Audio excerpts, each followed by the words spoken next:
Hi, my name is Adam Barlow Thompson. I'm one of the co-founders of the Neighboring Movement, and today I'm going to share a little bit about the Good Neighbor Experiment. So the Good Neighbor Experiment was created by the Neighboring Movement. We're a nonprofit in Wichita, Kansas, and we focus on strengthening communities through the power of neighboring. And we've been doing that since about 2015. We do that in our neighborhood here in Wichita, in churches all over the country, in the state of Kansas, and as a movement with people everywhere. The Good Neighbor Experiment is our faith-based training experience, which is a co-learning process with congregations coming together in cohorts where we can form long-lasting and meaningful relationships with our neighbors. And so the Good Neighbor Experiment invites churches and participants in it to shift their mindset from program to relationship, scarcity to abundance, inauthenticity to joy. So here's how it works. The Good Neighbor Experiment takes about 9 months, and it starts with a workshop. There's a workshop in the middle and a workshop at the end. Your neighboring team, your church's neighboring team, will come to the first workshop where we'll train them in the ways that they can lead the small groups back at their congregation. After the workshop, they take the small group curriculum and they go back and they lead these labs, is what we call the small group curriculum, with their church. The first 2 labs, Lab 1 and 2, is about focusing on neighboring where you live. In Lab 1, we talk about the key ingredients to neighboring, which we think are relationship, abundance, and joy. And in Lab 2, you do the 8 Front Doors Challenge, where each individual is challenged to meet the neighbors who live in the 8 homes closest to their own. And then with workshop 2, the team comes back and we train them in the next 2 labs, which is the Gifts Garden, which is an asset-based community development tool where we do listening conversations within your congregation and in the neighborhood where your church is located. And then in Lab 4, we do the Recycle, which is a community discernment tool. And you can start to think about all the lessons you've learned during Good Neighbor Experiment and what comes next. And then finally, there's a final workshop with storytelling and celebration and tools for what happens after the Good Neighbor Experiment ends. Now, when you're recruiting your neighboring team at your church, we think that the best teams are between 4 and 12 people.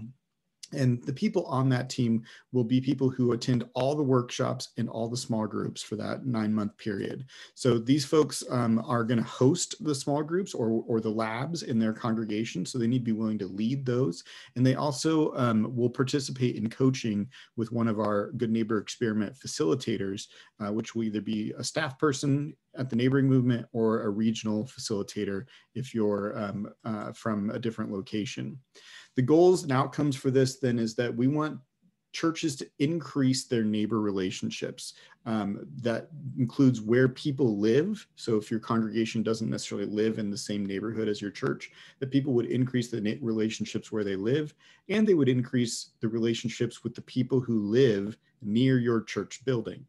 That we would shift our mindsets as a church to think of ourselves not as program providers, but as bridge builders, and begin to identify some of the abundance that exists in our community and bringing the bridges between those so that they could be used to help our communities. We have seen churches increase vision and energy when they go through the Good Neighbor Experiment, and they gain tools for how to make decisions as a group using the Recycle, that lab, that 4th small group lab in our curriculum. And then finally, this is a great opportunity for your church to increase some community life and small group participation as they go through 24 weeks of small groups together. Some testimonies of people who've been through it. This is from Joy Lenz, who is a participant, a lay participant in one of our cohorts. She said, neighboring has been a profound effect on me. Learning to know and love my literal neighbors and my church neighbors has changed how I see my community and how I see God at work in my own life. The training I've received through the Good Neighbor Experiment has helped me recognize my own gifts and has given me a practical way to live out my faith. And then from Laura Andrews, a pastor who went through the Good Neighbor Experiment, We signed up for Good Neighbor Experiment with the goal of being better neighbors and individually, and for the church to help our community in a new way. Those things definitely happen. But what I didn't expect was how many of us had a shift in our understanding of God's calling in our lives. We became bridge builders for Jesus instead of do-gooders for Jesus, and started to trust in God's abundance beyond us. This gave our 130-year-old church the tools we needed to have a fresh look at where God resides in our community, and called us in to something new. So those are some of the people who've been through it, who had good experiences. There's lots of ways that we pay for the Good Neighbor Experiment. If you are a United Methodist Church in the Great Plains Annual Conference, then your cohort will most likely be covered by the United Methodist Health Ministry Fund, who has generously given a grant for all churches in the Great Plains Annual Conference to participate in a cohort for free. And to do so, you have to join the Healthy Congregations program through the Health Fund, which is a great way to continue work in your church, including ongoing support after the Good Neighbor Experiment. And we can tell you more about that if you have questions. If you're outside of the Great Plains Annual Conference or you're not United Methodist, then there is a cost to that. You can see that listed here. The cost varies depending on how many churches participate in a cohort.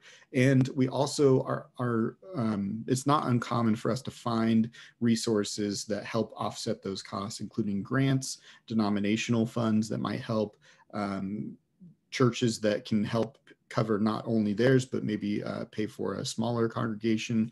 And also, because we know that coming out of COVID-19, there's a lot of stress on church budgets. If that's a place that your church is in, feel free to tell us that, and we'll try to do our best to find a way to get you to participate using some of the other funds that we have available. Again, we appreciate you so much and hope that you will join us in a Good Neighbor Experiment cohort. You can check out more at neighboringmovement.org, and you can also feel free to email me directly at adam@neighboringmovement.org, and we'd love to have a conversation about how your church could be part of the Good Neighbor Experiment. Thank you so much.